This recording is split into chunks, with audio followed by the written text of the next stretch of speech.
অবশেষে অপেক্ষার অবসান 286 দিন মহাকাশে কাটিয়ে পৃথিবীতে ফিরলেন সুনিতা উইলিয়ামস এবং বুস উইলমোর।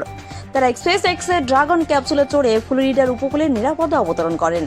মূলত বোয়িং স্টারলাইনার মহাকাশযান ত্রুটিপূর্ণ হয়ে যাওয়ায় এই যাত্রা বিলম্বিত হয়। 2024 সালের জুনের মাত্র 8 দিনের জন্য আন্তর্জাতিক মহাকাশ স্টেশনে যাত্রা করেছিলেন তারা, কিন্তু মহাকাশে থাকতে হয় প্রায় 286 দিন। অবশেষে এলন মাস্কের এক্সপ্রেস এক্স ড্রাগন ক্যাপসুল তাদের ফিরিয়ে আনে। ড্রাগন ক্যাপসুলের সমুদ্রে অবতরণের মুহূর্তে চারিপাশে ডলফিনের দল ঘুরতে থাকে, যা এক অনন্য দৃশ্য তৈরি করে।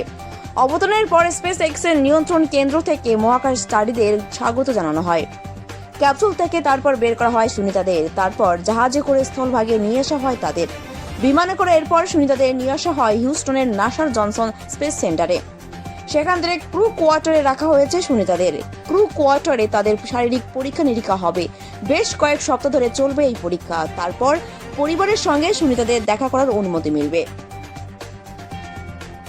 Bureau report day 2।